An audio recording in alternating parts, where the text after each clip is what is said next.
What's even more refreshing than lemonade on a hot summer day?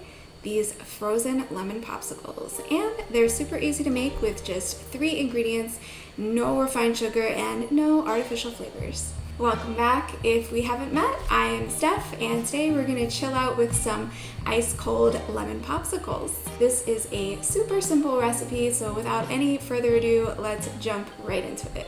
Okay, so we're just gonna get our pitcher here, and I have 1 3/4 cups of water in the pitcher, and we're gonna add half a cup of lemon juice, which is about 4 lemons worth of juice, and 1/4 cup of agave. Okay, so we're gonna stir that up, and we're almost done. We're just gonna pour this right into our popsicle molds, and we're gonna leave about 1/4 inch of space at the top for the popsicles to expand. One batch is gonna make about 6 or 7 popsicles, but I did make a double batch here, so my mold is full. All right, now we just need to cover the popsicles and add popsicle sticks about 3/4 of the way into the slots at the top.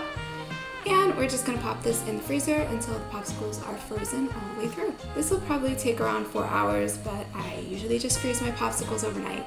I also like to use the quick freeze button on my freezer, which is going to help them freeze more quickly, and that's gonna stop that icy texture from developing. All right, once they're frozen all the way through, I'm just gonna leave them out at room temperature for about 5 minutes, and then I will just pop them out of the mold. If you're just gonna keep them in the freezer for a few days, you can store them all together in one big freezer bag, but if you are going to store them longer than that, I'd recommend wrapping them separately.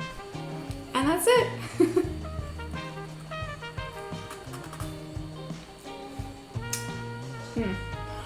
These are so good. Whenever I eat these, I get all nostalgic because they remind me of the Luigi's Italian ice that I used to eat when I was a kid. Do you guys remember that? Or maybe they still make it, I don't know.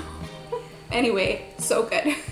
That's all for this one. If you're still here, thank you so much for watching to the end, and feel free to subscribe if you want some more plant-powered recipes.